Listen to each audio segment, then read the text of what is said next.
दोस्तों, आज मैं आपसे जिस पौधे की बात करने जा रहा हूँ वो बहुत ही सुंदर और प्यारा सा पौधा है, जिसको हम कड़ी पत्ते के पौधे के नाम से जानते हैं।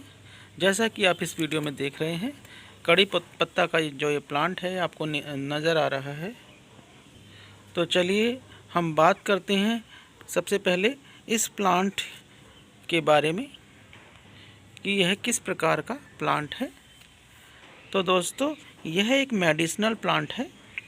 इसकी पत्तियों का सेवन करने से कोलेस्ट्रॉल को कम किया जा सकता है या नियंत्रित किया जा सकता है। इसके अलावा दोस्तों, इसकी पत्तियों का तड़का खाने में लगाने से एक बहुत ही बढ़िया और अलग सा फ्लेवर आता है, जिसकी वजह से भारत में अधिकतर रसोई घरों में इसका इस्तेमाल किया जाता है। साउथ इंडियन खाने में बहुतायत मात्रा में इसका प्रयोग जो है किया जाता है, लेकिन आजकल नॉर्थ इंडिया में भी खाने में इसका प्रयोग बहुत ज़्यादा बढ़ गया है। और यह सब हुआ है इसकी मेडिसिनल वैल्यूज़ की वजह से और खाने में इसके एक नेचुरल फ्लेवर की वजह से। इसकी जो नेचुरल फ्लेवर है वह खाने को बहुत ही जायकेदार और खुशबूदार बना देती है, जिससे खाना बहुत टेस्टी हो जाता है। इसका जो प्रयोग है वह कढ़ी में, पोहा में, चटनी बनाने में, सांभर बनाने में, रायता तथा दालों और सब्जियों में किया जाता है इसका प्रयोग। आजकल जो ये पौधा है वह प्रत्येक घर में लगाया जाता है, चाहे इसको गमले में लगाया जाए या इसको ज़मीन में लगाया जाए, लेकिन ये पौधा हर घर में लगाया जाता है। तो चलिए दोस्तों, अब बात करते हैं कड़ी पत्ता के प्लांट की केयर के बारे में।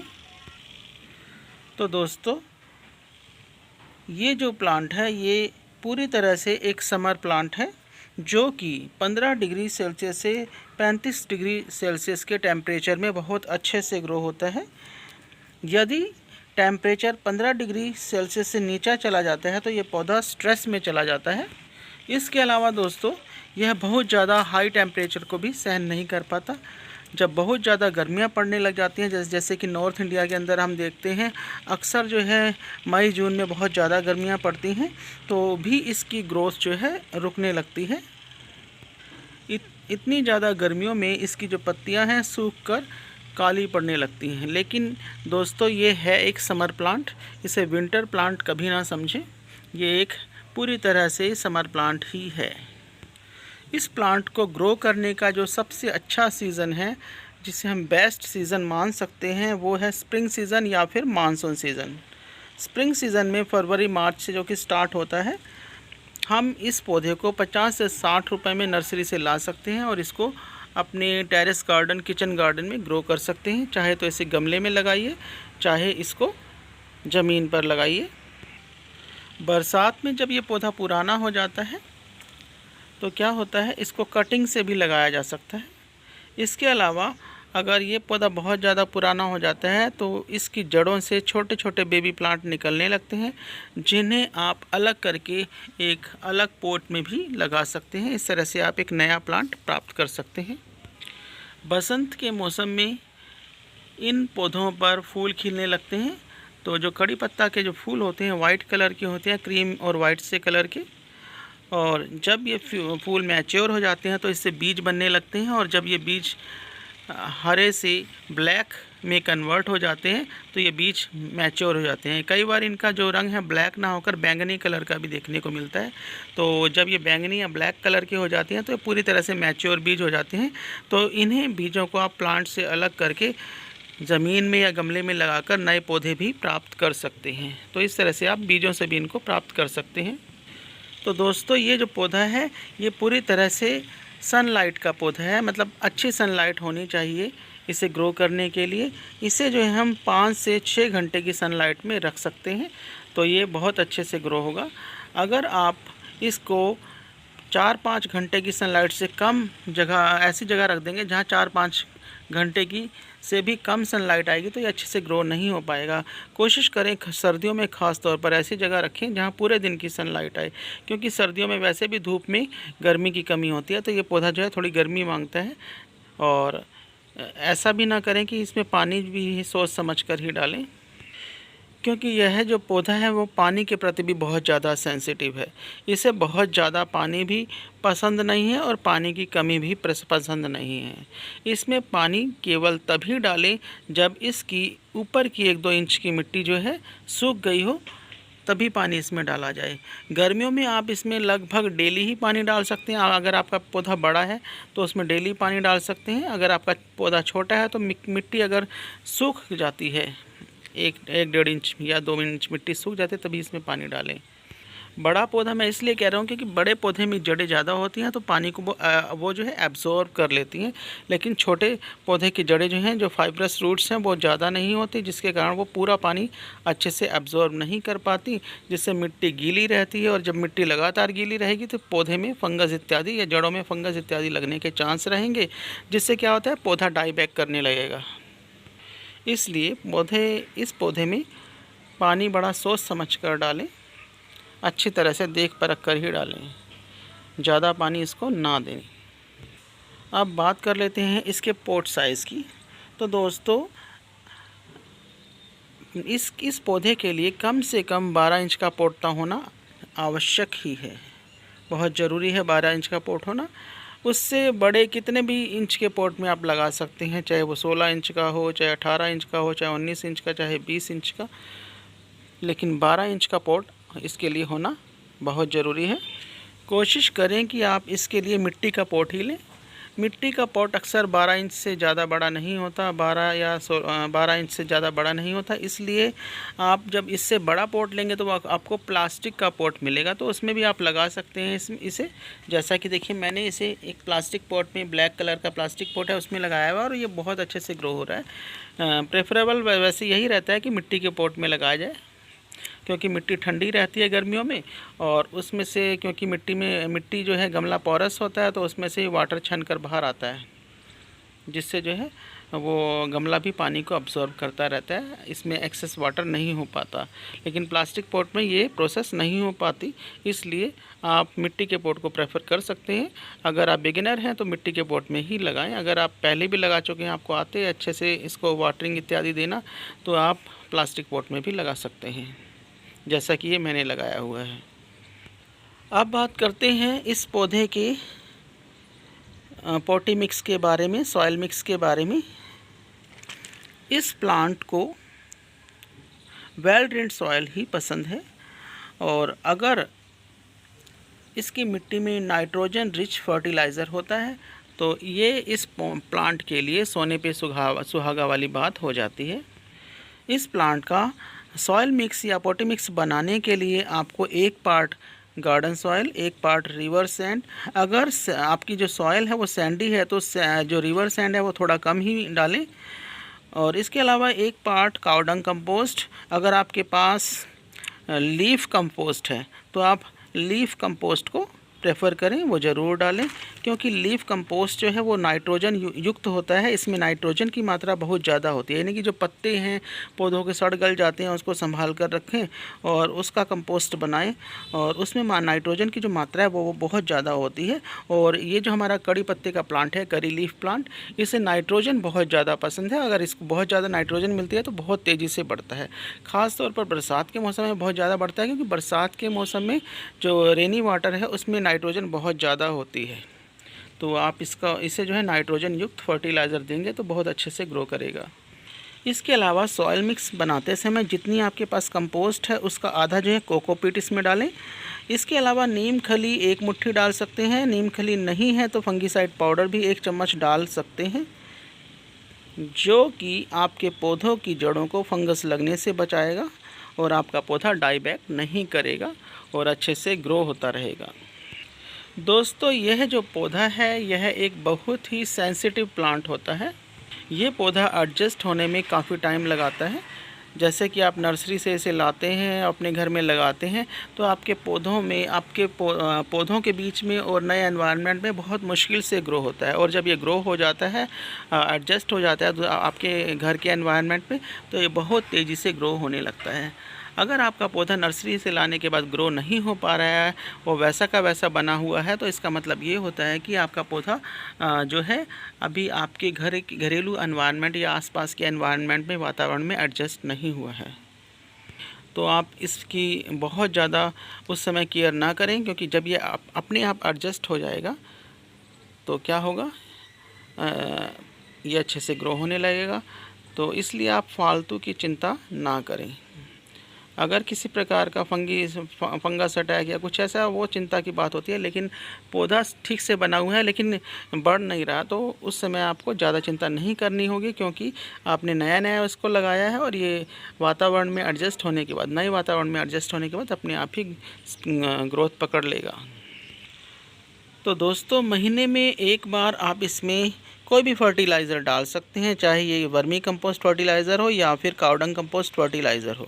इसके अलावा आप मस्टर्ड केक फर्टिलाइज़र और ग्राउंडनट केक फर्टिलाइज़र भी डाल सकते हैं। लेकिन मस्टर्ड केक फर्टिलाइज़र और ग्राउंडनट केक फर्टिलाइज़र जो है सर्दियों के मौसम में ही डाला जा सकता है, क्योंकि ये गर्म होता है। गर्मियों के मौसम में इसे बिल्कुल भी ना डालें।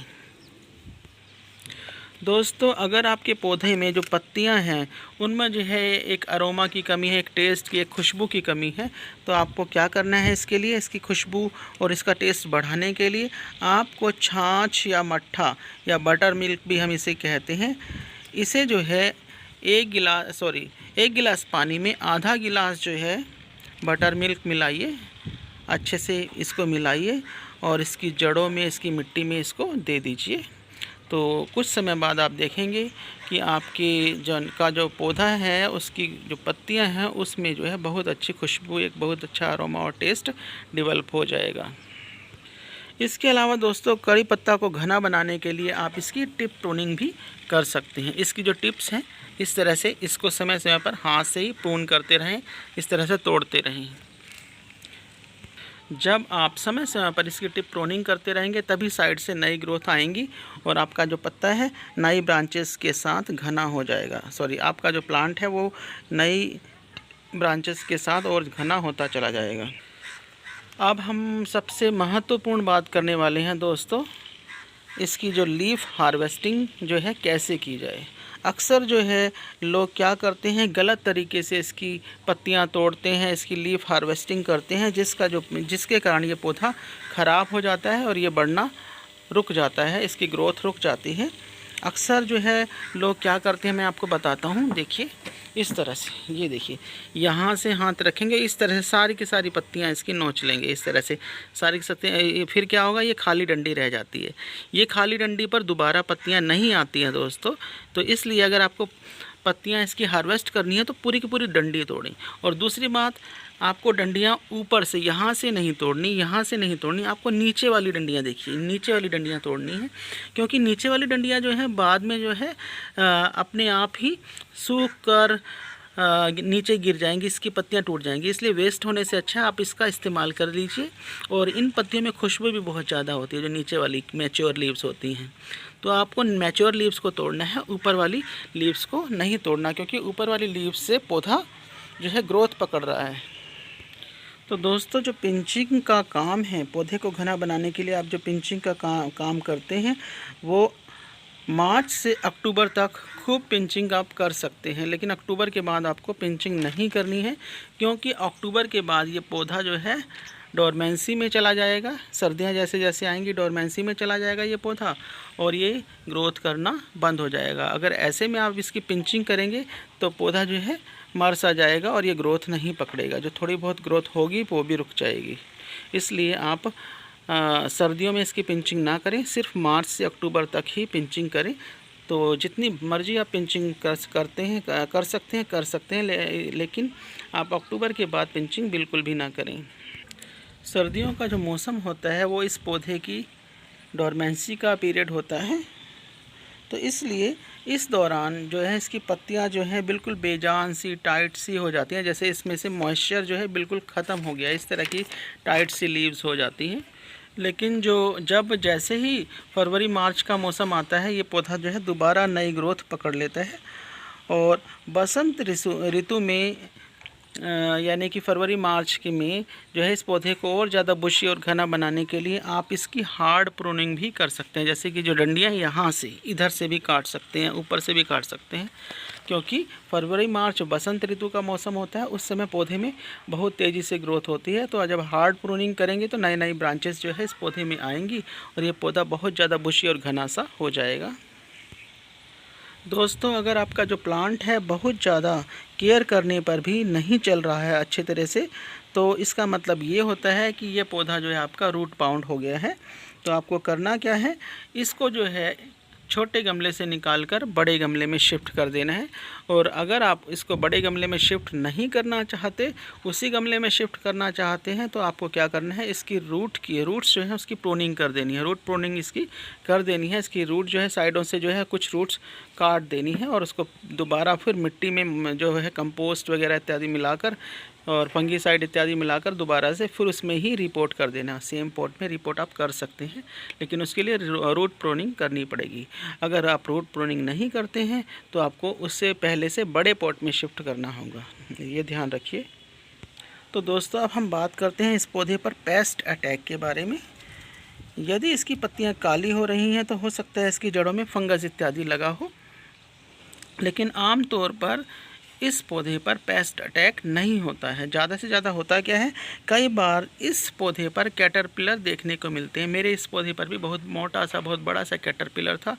तो थोड़े समय में मैंने देखा, पहले तो वो ग्रीन लीव्स के अंदर मुझे दिखाई नहीं दिया, लेकिन अचानक वो जब दिखाई दिया तो मैंने उसको हटा दिया वहाँ से और दूसरे पौधों पर, यानी कि एक जंगल सा है घर के पीछे, वहाँ पे उसको जो है डाल दिया।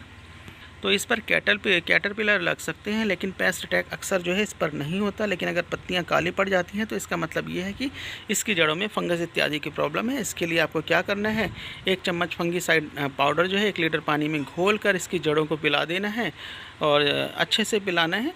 तो क्या होगा, इससे फंगस इत्यादि जो होगा वो रुक जाएगा, ख़त्म हो जाएगा और पौधा जो है दोबारा से इसकी जड़ें जो हैं अच्छे से चलने लग जाएंगी और पौधा जो है ऊपर भी अपनी नई ग्रोथ दिखाने लगेगा। कैटरपिलर इत्यादि ना हो इस पौधे पर, इसके लिए आपको इस पर नीम ऑयल का छिड़काव भी हर हफ्ते कर देना चाहिए। अगर किसी प्रकार का पेस्ट अटैक या कैटरपिलर अटैक नहीं है तो आप ना करें इस पर नीम ऑयल का स्प्रे। लेकिन अगर आपके यहाँ पर अक्सर हो जाता है इस तरह का अटैक, तो आप इस पर नीम ऑयल का स्प्रे भी कर सकते हैं। 1 लीटर पानी में 1 चम्मच जो है 1 चम्मच या फिर 5 ml जो है नीम ऑयल घोलकर इस पर स्प्रे करें, तो इस तरह का जो अटैक है कैटरपिलर का वो रुक जाएगा और पौधा जो है बहुत अच्छे से ग्रो होने लगेगा। तो ये था आपके लिए दोस्तों एक बहुत ही इन्फॉर्मेटिव वीडियो। उम्मीद है मेरा ये वीडियो आपको बहुत पसंद आएगा और आपके लिए बहुत ही ज़्यादा लाभकारी रहेगा। तो मिलते हैं फिर एक नए वीडियो में। Be safe and stay connected with us. Thank you and happy gardening.